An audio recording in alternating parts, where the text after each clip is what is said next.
Iteka n'umunezero ntangere vyo gusubira kubana namwe banywanyi bacu mubana natwe makuru n'ibiganiro vya misi yose tubandanya gushikiriza kuri no mbonesha kure yacu ari nayo yanyu Muhuza TV. Uyu numwe tugiye kubageza amakuru biriko biravugwa bigezwe ko ngaha mu gihugu c'u Burundi, akaba ari amakuru tuza kugaruka ko yariko aravugwa mu gisata c'umutekano, politike ndetse n'intwaro ibereye. Murano makuru turaza kubabwira ku mirwano ikomeye cane yoba yarabaye hagati y'abanyagihugu ndetse n'abapolisi. Ni nyuma yaho amakuru ahejeje kudushikira hari ivyabaye ku kiraro co kuruzi Gikoma ku rubibe rwa meri ya Bujumbura ndetse na komine Mutimbuzi. Ni inkuru twamenye mu kanya gatoyi gaheze, turayitohoza ko ndetse bamwe bakaba bamaze kwemeza ko ivyo vyabaye. Ni nyuma yaho kandi iyo mirwano hagati y'abapolisi n'abenegihugu yabaye inyuma yaho umupolisi akubise umumotari. Abo bakaba bari abapolisi bashika kuri 5 bagerageza kumwaka imoto aranka kuyivako, baramukubise mpaka acikanye. Ivyakurikiye rero ni inkuru ndende tuza kubageza ko muri ano makuru. Ni nyuma yaho bamwe bavuze ko iyi ngendo y'igipolisi cihaye yo kuja irahohotera abantu uko kibishatse bishobora kuzovamwo imirwano idasanzwe, ndetse abapolisi n'abenegihugu ntibongere gucana uwaka bivuye kuri iyo nyifato itabereye yabo bo mu rwego rw'umutekano. Ni nyuma yaho hari ubutumwa buriko burahanwa cane ku mbuga ngurukana bumenyi buvuga uyu mumotari umushoferi wa taxi moto yishwe n'abapolisi mu gatondo kejo haheze kwigenekerezo ya 29 ntwarante uyu mwaka w'2024 ku kiraro kiri kuruzi Gikoma rugabura Bujumbura meri ndetse na komine Mutimbuzi. Ubwo butumwa bukaba buvuga ingene abanyagihugu baba baciye bagumuka igipolisi kikarengerwa. Ubwo butumwa ntibuvuga amazina y'uwishwe, ariko abo baravyibone nabo baraza kudusangiza idonido uko bugenda boza. Reka tubageze ko amwe muyo duhejeje kuronka. Nkuko tumhejeje kwibabwira, ni intambara yabaye idasanzwe. Ubutumwa bwahawe indongozi z'igihugu c'u Burundi muri aka gatondo bamwe bati abarundi ntibamenyerwa.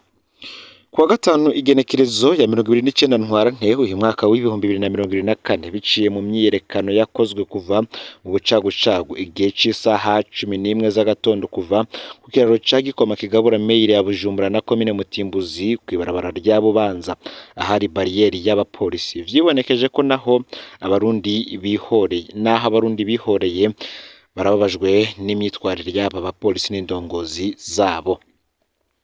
Muti vyagenze gute? Umumotari yarazindutse akora akazi nk'uko bisanzwe, yategewe n'abapolisi barakubita kugeza apfuye.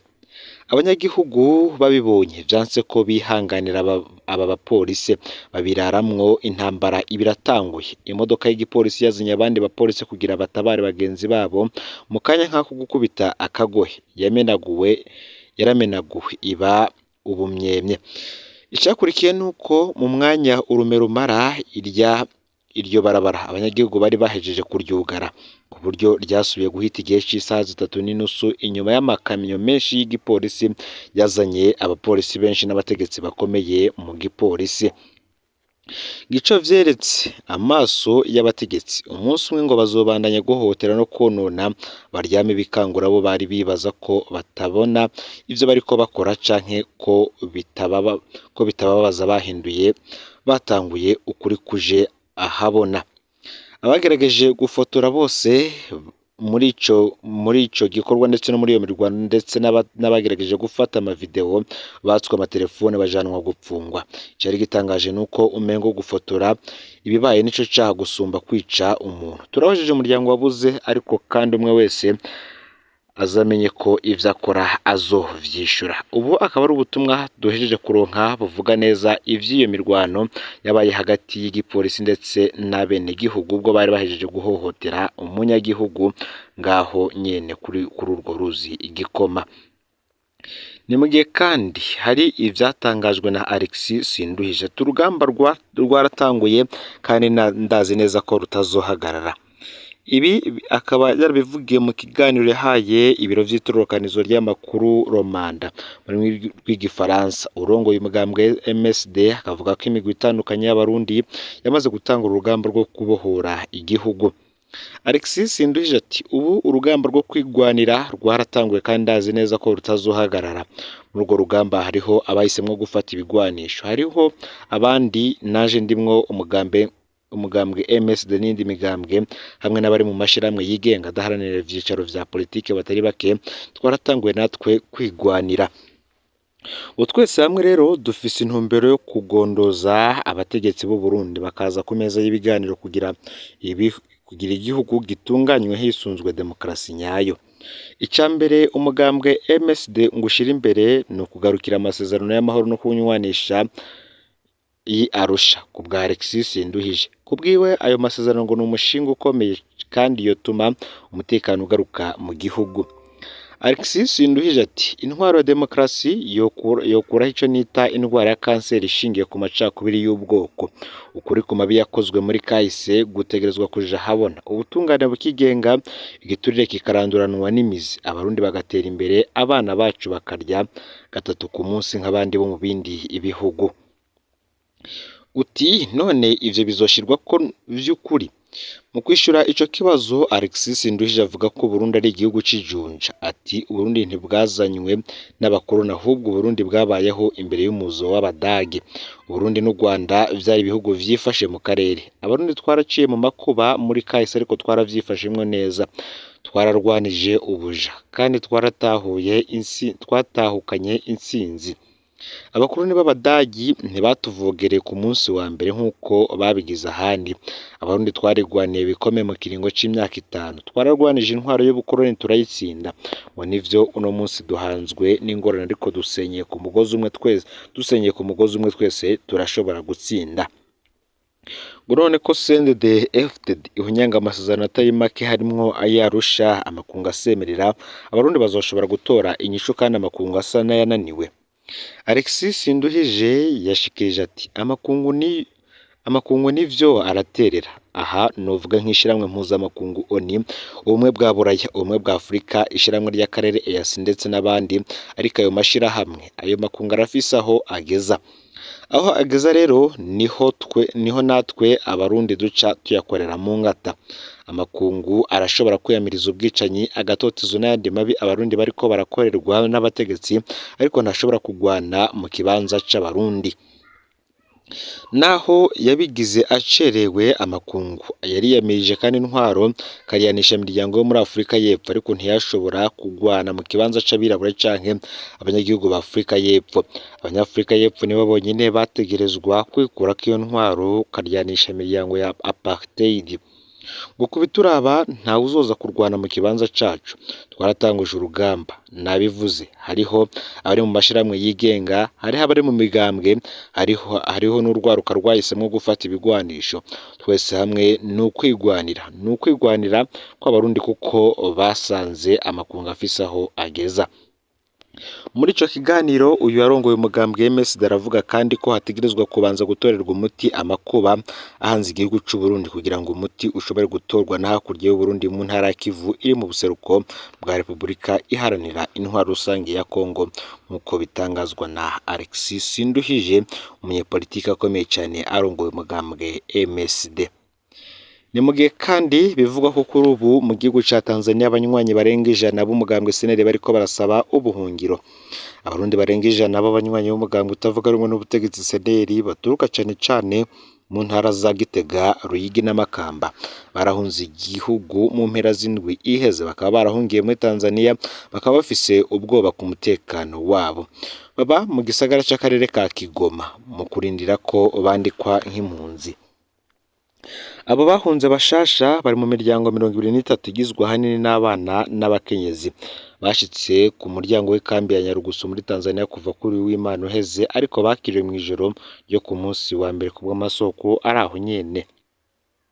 ngo bari bamerewe nabi, bamwe bari bavyimbye ibirenge bashonje, biboneka ko baruhishijwe cyane n'urugendo, abana babo barira buri mwanya. Uti twaragerageje kubaha ivyo banywa n'ivyo bafungura, niko impunzi zo mu gisagara c'indwi muri zone ya 11 zemeza, kuko arizo zaneretse aho abo basaba ubuhungiro binjirira. Bemeza ko baraye ijoro ryose mu ishamba cimeza ryo hafi mbere yo kuza mu ikambi hafi saa 4 zo kuri uwo w'Imana. Uti nta numwe yasa n'ubitayeho kiretse kuri uwa mbere ku mugoroba h'igipolisi n'icegera c'urongoye ikambi babirukana. Kubw'ivyo bavuga baturuka mu ntara za Gitega na Ruyigi hagati no mu Burengero no mu ntara y'Amakamba mu manuko, bakaba cane ari abanywanyi b'umugambwe seneri. Bati turiko turatotezwa kuko turi abanywanyi b'umugambwe seneri, bamwe muri bagenzi bacu baranyurujwe abandi baricwa canke barahagarikwa, dusaba gukingirwa niko basavye. Icegera c'urongoye ikambi yababwiye nk'uko twabimenye ati mu Burundi nta ngwano ihari kandi canke amatati y'ibigwanisho kandi nta n'imishamirano ihari, ngo rero bategerezwa gusubira mu gihugu atari uko bazofatwa nk'abahungabanya umutekano w'igihugu. Bati ntimuhabwa ikaze ngaha kuko imvu z'umutekano ntizifise ishingiro, niko yababwiye. Kw'itegeko ry'uwo ajejwe intwaro, igipolisi hamwe n'abasivile bajejwe umutekano bategetse abo barundi gusubira inyuma. Abo barashize mu ngiro ivyo bategetswe ariko ku gahato. Uti ntidushobora gusubira Igitega, tugiye gusaba indaro mu bisagara vyegereye ikambi. Hariho kandi abandi bari inyuma yacu bategerezwa gushika umwanya uwo ari wo wose, niko bamenyesheje, bakababazwa nuko bagize urugendo rurenza amayinga 2 ku busa. Uburongozi bw'ikambi ya Nyarugusu iharurwamo impunzi zirenga 50,000 z'abarundi bwaragabishije impunzi yogerageza guha indaro abo basaba ubuhungiro ko izohanwa bikomeye. Nubwo biruko kandi nubwo batakiriwe mu ikambi y'impunzi aho bari bashikiye ubwa mbere, HCR yahavuye ibifata mu minwe.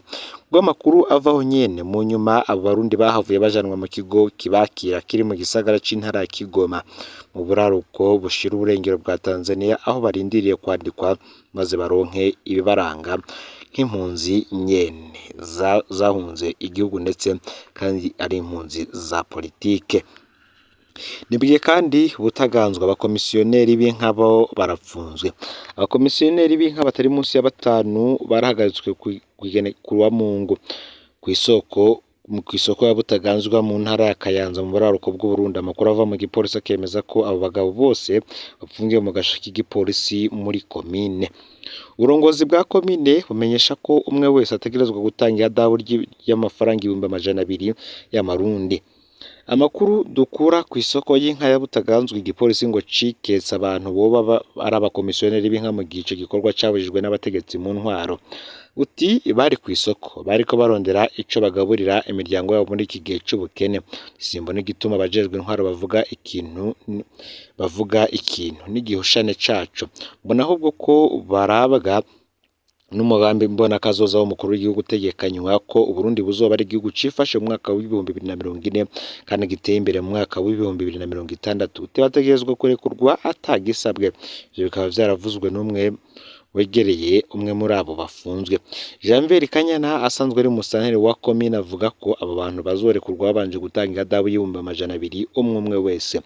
Mu mwaka wahera nibwo umushikiranganje wa mbere Lieutenant General de Police Gervais Ndirakobuca ubu iki gihe yari akiri umushikiranganje w'intwaro y'agati mu gihugu, iterambere rusange n'umutekano, yari yakuyeho abakomisiyoneri ku butaka bwose bw'u Burundi. Yari yagize urugendo ku isoko y'ibitungwa Igitega ku mugwa mukuru wa politike. Aya rero niyo makuru yaragezwe ko muri kano kanya. Ufyonde subscribe canke sabone niba utari wafyenda ko kugira ngo utoje ucikanwa nadushikiriza, usangiza n'amakuru bagenzayo kandi aho baherereye hose kugira ngo baje bashikirwa n'abiriko biravugwa bigezwe ko ngaha mu gihugu c'u Burundi, hanze y'imbezi y'igihugu c'u Burundi ndetse no makungu ya kure. No Mpuza TV, Imana iba hezagire.